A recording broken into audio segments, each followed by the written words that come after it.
Hello friends, അപ്പോൾ എല്ലാവർക്കും നമ്മുടെ പുതിയൊരു വീഡിയോയിലേക്ക് വീണ്ടും സ്വാഗതം. ഇന്ന് നമ്മൾ പറയുന്നത് പറഞ്ഞാൽ ചെസ്റ്റ് വർക്കൗട്ടാണ്. അതായത് ഇതിന് മുമ്പായിട്ട് നമ്മൾ ലേഡീസിനെ കോൺസെൻട്രേറ്റ് ചെയ്തിട്ടൊരു വീഡിയോ ചെയ്തിട്ടുണ്ടായിരുന്നു. ബ്രസ്റ്റ് ഫാറ്റ് കുറയ്ക്കാൻ പറ്റുന്ന അല്ലെങ്കിൽ ഈ ഭാഗത്തെ ഫാറ്റ് ബാൻ ചെയ്ത് കളയാൻ പറ്റുന്ന ഏറ്റവും ബെറ്റർ ആയിട്ടുള്ള കാര്യങ്ങൾ. അത് നമ്മൾ യോഗയിലൂടെയാണ് കടന്നു പോയത്. പക്ഷേ ഇന്ന് നമ്മൾ കൂടുതലായിട്ടും ജെൻസിന് ഹെൽപ്ഫുൾ ആവുന്ന കാര്യങ്ങളാണ് ചെയ്യുന്നത്. അപ്പോൾ ഇതിലെന്ന് പറഞ്ഞാൽ നമ്മളെ അപ്പർ ചെസ്റ്റ് അല്ലെങ്കിൽ മിഡിൽ ലോവർ ഈ മൂന്ന് ഭാഗങ്ങൾക്കും നല്ല രീതിയിൽ ആ ഭാഗത്തെ മസിൽസിന് നല്ല രീതിയിലുള്ള വർക്കൗട്ട് കൊടുക്കാൻ പറ്റുന്ന കാര്യങ്ങളാണ് ചെയ്യുന്നത്. നിങ്ങൾ ഡെയിലി ചെയ്യുന്ന വെയിറ്റ് ലോസിന് വേണ്ടി ചെയ്യുന്ന വർക്കൗട്ടുകൾ ഇത് ആഡ് ചെയ്യാം. ഡെയിലി വർക്കൗട്ടിന് കൂടെ ആഡ് ചെയ്യാം. നമുക്ക് കൂടുതലായിട്ടും ചെസ്റ്റിനെ ഡെവലപ്പ് ചെയ്യാൻ വേണ്ടിയിട്ട് നമുക്ക് യൂസ്ഫുൾ ആക്കും. അപ്പോൾ നമ്മളിന്ന് പറഞ്ഞു പോകുന്നത് സ്പോർട്ട് ആയിട്ടുള്ള കാര്യങ്ങളല്ല, മറിച്ച് ആ ഭാഗത്തെ മസിൽസിന് കൂടുതലായിട്ട് കോൺസെൻട്രേറ്റ് ചെയ്യാൻ പറ്റുന്ന വർക്കൗട്ടുകളും കാര്യങ്ങളുമാണ്. അപ്പോൾ ഡെയിലി ചെയ്യുന്ന വർക്കൗട്ടിൽ ആഡ് ചെയ്യുന്നത് നല്ലതാണ്.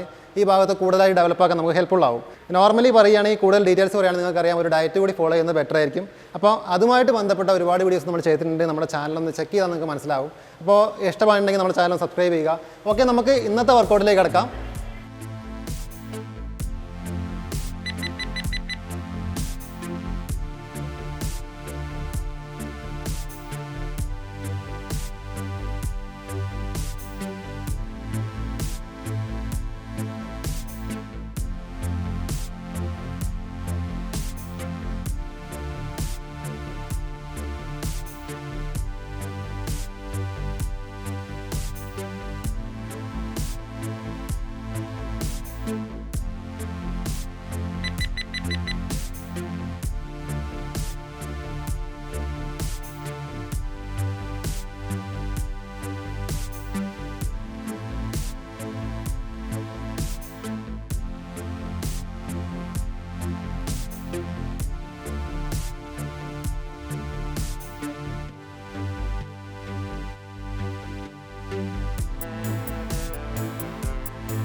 അപ്പോൾ നമ്മൾ ഇന്ന് ചെയ്ത വർക്കൗട്ടുകൾ ഏറ്റവും ബെറ്റർ ആയിട്ടുള്ള കാര്യങ്ങളാണ്, നിങ്ങൾക്ക് ഡെയിലി ഫോളോ ചെയ്യാൻ എളുപ്പത്തിലുള്ള കാര്യങ്ങളാണ്. പിന്നെ നമ്മൾ ചെസ്റ്റിലെ ഫാറ്റ് കുറയ്ക്കാൻ അല്ലെങ്കിൽ നല്ലൊരു ഷേപ്പ് ഉണ്ടാക്കിയെടുക്കാൻ ആ മസിൽസിന് വർക്കൗട്ട് കിട്ടാൻ വേണ്ടിയിട്ട് നമുക്ക് ആഡ് ചെയ്യാൻ പറ്റുന്ന അല്ലെങ്കിൽ നമുക്ക് ഫോളോ ചെയ്യാൻ പറ്റുന്ന ഏറ്റവും നല്ല കാര്യങ്ങളാണ് നമ്മൾ ചെയ്തിട്ടുള്ളത്. അപ്പോൾ ഈ ഒരു കാര്യം ചെയ്തുകൊണ്ട് നിങ്ങൾക്ക് മാറ്റം ഉണ്ടാകുന്നുള്ള കാര്യത്തിൽ യാതൊരു സംശയമില്ലാത്ത കാര്യമാണ്. ഡെയിലിയുള്ള വർക്കൗട്ടിൽ ആഡ് ചെയ്യുക അല്ലെങ്കിൽ സെപ്പറേറ്റ് ആയിട്ട് ചെയ്തു തുടങ്ങുക. അപ്പോൾ നമ്മളെ ഇന്നത്തെ വീഡിയോ ഇത്രയും പറഞ്ഞുകൊണ്ട് വൈൻഡപ്പ് ചെയ്യാണ്. കൂടുതൽ ഡൗട്ട്സ് ഉണ്ടെങ്കിൽ കമൻറ്റ് ചെയ്യാൻ മറക്കരുത്. അതല്ലെങ്കിൽ ഇൻസ്റ്റാൻ ലിങ്ക് താഴെ കൊടുത്തിട്ട് ഒന്ന് ഫോളോ ചെയ്യുക. ഓക്കെ, നമുക്ക് നല്ലൊരു വീഡിയോ ആയിട്ട് അടുത്ത ദിവസം വീണ്ടും കാണാം.